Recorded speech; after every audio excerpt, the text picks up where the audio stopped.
భక్తుని కోసం ఆ ఏడుకొండల తిరుపతి బాలాజీ రాజు సమర్పించిన రాజభోగాన్ని తిరస్కరించారు. బంగారు పళ్ళెంలో అలంకరించి ఉంచిన 56 రకాల రాజభోగాలు అక్కడే అలాగే మిగిలిపోయాయి. కాని భగవంతుడు ఆ పేదవాడి మట్టి కుండలో పెట్టిన సరళమైన పెరుగన్నం ప్రసాదాన్ని స్వీకరించాడు.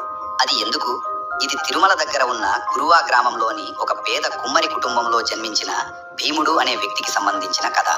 రోజంతా మట్టి పాత్రలు తయారు చేసి వాటితోనే కష్టంగా జీవనం సాగించేవాడు. అతను తిరుపతి వెంకటేశ్వరుని అపార భక్తుడు. కానీ అతడు అంగవైకల్యంతో బాధపడేవాడు. అందువల్ల ఎత్తైన కొండపై ఉన్న ఆలయానికి వెళ్లటం అతని వల్ల కాలేదు. అందుకే తన ఇంట్లోనే వెంకటేశ్వరుని మట్టి విగ్రహాన్ని తయారు చేసుకున్నాడు. తినడానికి అతని దగ్గర ఉన్నది కేవలం చల్లని పెరుగన్నం మాత్రమే. దానిని తన చేత చేసిన మట్టి పాత్రలో నింపి కన్నీళ్లు పెట్టుకుంటూ దేవునికి నైవేద్యంగా అర్పించేవాడు.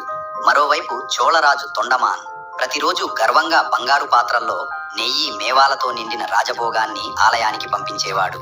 ఒక ఉదయం ఆలయ ద్వారాలు తెరవగానే పూజారులు ఆశ్చర్యంతో వణికిపోయారు.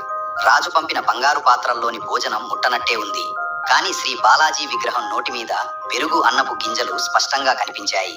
ఈ విషయం రాజుకు తెలియగానే అతను తీవ్రంగా కలతపడ్డాడు. భగవంతుడు నా రాజభోగాన్ని వదిలి ఎవరి పెరుగన్నం తిన్నాడు అని దిగ్భ్రాంతి చెందాడు. అతని అహంకారం పూర్తిగా చీలిపోయింది. అప్పుడు భగవంతుడు రాజుకు కలలో దర్శనమిచ్చి, రాజా, కురువా గ్రామంలో నా భక్తుడు భీముడు ఉన్నాడు. నీ బంగారం, నెయ్యి, మధురమైన వంటకాల కన్నా అతని మట్టి పాత్రలోని సాదాసీదా పెరుగన్నమే నాకు ప్రియమైనది.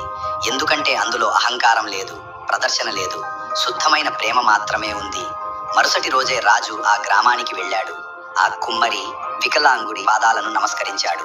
అదే క్షణం రాజు ఆదేశించాడు, ఇప్పటి నుండి భగవంతునికి సమర్పించే మొదటి నైవేద్యం మట్టి పాత్రలో ఉన్న పెరుగన్నమే.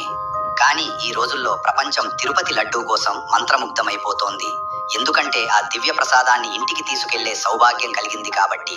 కానీ శ్రీ బాలాజీకి ఇప్పటికీ అత్యంత ప్రియమైనది అదే పేదవాడి ప్రేమతో నిండిన పెరుగన్నమే. అందరూ విష్ణు భక్తులు కామెంట్లో